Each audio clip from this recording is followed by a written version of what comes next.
What's up everyone, welcome to today's video. Welcome to the Video Game Fight School channel. Thank you very much for tuning in. So I wanted to give my first impressions on Gotham Knights. I finally got my hands on it, the Xbox version, via an e-flight to New Zealand, wink wink, and I think this game is a game that I like. Now, you wonder why I'm coming to this position when I've probably been what I think is one of the more open-minded, very hardcore Arkham fans towards Gotham Knights. And the reason is because, I'm a very indecisive person sometimes. Sometimes I cannot make a simple decision. And so many of you who followed my videos, you've even accused me of being all over the place with Gotham Knights. Some of you are like, 1 minute you are looking forward to the game. The next minute you don't know what to think about the game. It's true. I'm a human being just like many of you, and I'm sure there are other human beings like me. And the reason is because I'm so stuck in my Arkham mindset that while I was even playing this game, thankfully the Xbox has got the quick resume feature. I had Arkham Knight open on the side so I could be checking them back and forth and going, okay, is there something that I'm missing here? Is there something that is infinitely better? Or is there something that, this game falls short in? And yes, even though maybe you don't want to do that with, Gotham Knights, it's not a realistic picture. Superhero games require that. Shoot, if Spider-Man was on the Xbox, I would do the quick resume with Spider-Man and also check it out just to be able to see how this game will match up with other superhero games. And the challenge here is that this game on the console is running at a version, or it's running at a, I would say, frequency rate resolution frame, cap that might not provide what I think will be or would have been the best experience for this game. It is, however, on the Xbox console good. It runs well. I've noticed that this console is actually a little bit more powerful. And I don't want to go ahead and, talk too much about that because I know the console war will probably shoot out of nowhere. By the way, I have them both. I've been a PlayStation person for the most part, but I've started to look very closely at, the way Sony runs things, and they're not much better than Microsoft, however you look at it or however you want to shake it. So what are my own impressions surrounding Gotham Knights? Number one, I like the game. I'm surprised that I do like the game. I like the effort. I love the way the opening scene showed a lot of respect to Batman. I think for me, that is an entire 2 points to the entire project. I don't give a hoot how the entire game ends up.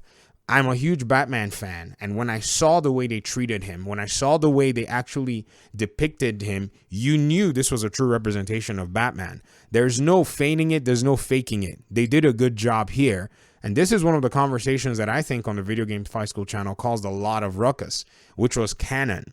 A lot of us here on this channel, myself now, I guess you guys have inducted me into this, your Hall of Fame, because you guys carried me into learning about the canon of this game. I remember when I first started the Video Game Fight School channel, I didn't know jack squat about a lot of the comics. And some of you prescribed like doctors. You wrote down prescriptions and said, hey, go read this, go read that, go read this. Okay, get out of here. And I went and I read them and I caught up to speed.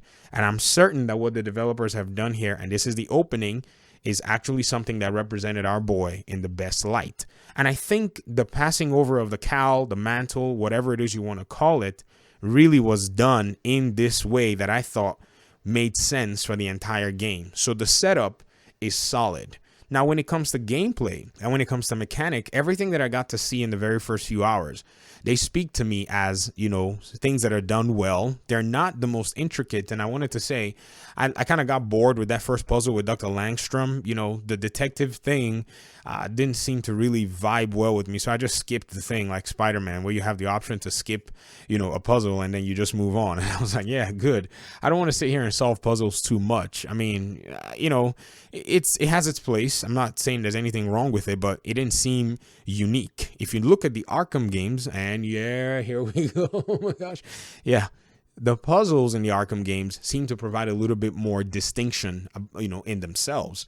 But again, I guess you can also say, and I don't like the puzzles in Spider-Man anyways, so I can't even dog Gotham Knights for this one in a sense, because those Spider-Man puzzles, I skip them.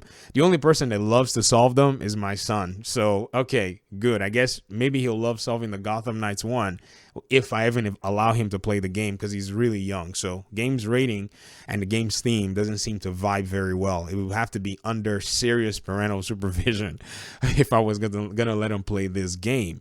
And so when you go back and you think about that, it's just one little small thing that you can probably waive.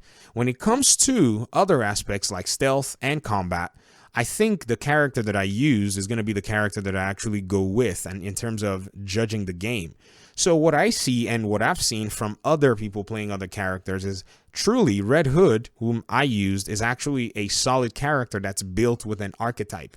His combat is really slow. I mean, everything about him is so weighty. I wonder, why would they even bother? And the reason I say that is because the game itself doesn't seem like it has the weightiness overall for its animations, in my opinion anyways. Like, I mean that from a position of, say, if you look at, say, other games that have weighty animations, right? Animations that are weighty, they mix it up a little bit, where some animations are weighty and then some animations, are somewhat light. Give you an example, God of War. Kratos, he does heavy animations, but what they do to make the animations feel, much weighty to you is they kind of hone into the character from a camera perspective. You got to watch some God of War, behind the scenes and, post-mortem type videos to see how the developers were able to come up with all kinds of different fun ways to make the Blades of Chaos look very intuitive. So when Kratos does a heavy move with the Blades of Chaos, you feel like you're holding those blades and summoning, lava or fire or molten rocks down on the enemies. You, the player, feels that yourself. I don't think that, Red Hood himself gives you that feeling. Nonetheless, it doesn't mean he's not a well-designed character, but it just falls short in that perspective. And so that's the combat side for me with Red Hood. By and large, I think the combat is actually decent. It's like Assassin's Creed. It's not like Arkham at all. Arkham gave you a whole different feel. You were already a badass when you showed up, and so you were knocking everybody left, right, and center. The other game so far, Gotham Knights, it does its combat in a way where, you learn the basic mechanics. It's quite basic, and then you just start maybe building from there and learning how things work. And so seeing the way, Red Hood played kind of reminded me of wielding a heavy weapon in Assassin's Creed Odyssey when I played it. So that's just the character archetype. I think they could have maybe made this game focused on one character and then just allow for the character to just play in, 4 different ways, give you a massive skill tree like they do in Assassin's Creed. And that may have kind of allowed for the game to have a much more of a, stronger focus. From what I'm hearing anyways, it seems like, from reviewers back and forth. And I stopped the review I was watching real quick and I went and checked, and thankfully I have the game available to me. So most of my thoughts are not going to be, at this point anyways, infected by other people's opinions, because I haven't watched it. In fact, I stopped Celeb's review just like in the first not even 2 minutes or so. I just stopped. I was like, no, I don't want to hear anything anybody else wants to say surrounding this project. Now, in terms of the open world, in terms of the bat cycle to me is lacking in physics. The Batmobile set up an entire standard for a superhero vehicle that I just don't think this game had the time to execute and meet. It is what it is. Now, I get it. Stephen Hill himself said, in one of his interviews when he was talking about them closing out the Arkham series, that he is thankful that Warner gave them the extra time to work on the Batmobile. I've told this to other people over the last few years about my videos that even though they may have criticized the use of the Batmobile, it doesn't negate the fact that it is the cleanest mechanical vehicle that you will find in a video game that is not a racing game. I mean, it is absolutely phenomenal in the way it was designed. It is lightweight in the way that it controls, but it is heavy in the way that it impacts the world. It's so weird, but it's so good. And now you see the Batmobile, or the Batcycle, here in Gotham Knights, and you understand that. The Batcycle and the animations of a character on top of the cycle, just really extra work. This game, in my opinion, and I will give it, a suggestion here, could have been scaled down to remove that mode of traversal and then just let the, knights use grappling and their traversal, abilities. And I think this might have worked. But the ambition of an open world game will come with a lot of challenges. And I'm telling you already, even though I like this game is going to be a challenge title. You can feel it. Well, I guess if you've not been following the circuit and all of the fiasco for 2 years, you probably will be going in with just a fresh and a clear mind. That will be wonderful for you. But you've already been tainted by all of the surrounding issues that were raised concerning this game, even though most of them are superficial to the game. But I think the biggest challenge that this game had to face was using a brand to try to execute this idea. Maybe a change of brand could have been, in my opinion, free from a lot of the microscopic analysis that this game is going to get. So for the fans, those of you who already bought it, despite, my suggestions, because I don't want to tell you what to do and you were already going to do what you were going to do anyways. And I commend that. I just want to say, buckle up, enjoy the game. The game will find enjoyment for you. Those of you who are sitting on the fence anyways, I don't think necessarily that I would recommend this game for you just yet. Pay attention to how everything is flowing. Avoid spoilers as much as you feel like you want. And I think this game eventually is going to have its place wherever it is that the game lands at the end of the day.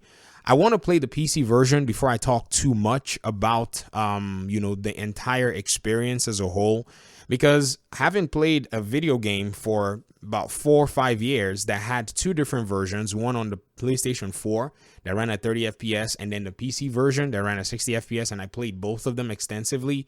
I can tell you that what's going to happen is you're going to have the experience on 2 different fronts. So I'm dreading the workload that I have because I'm going to be bringing my first impressions on the Xbox.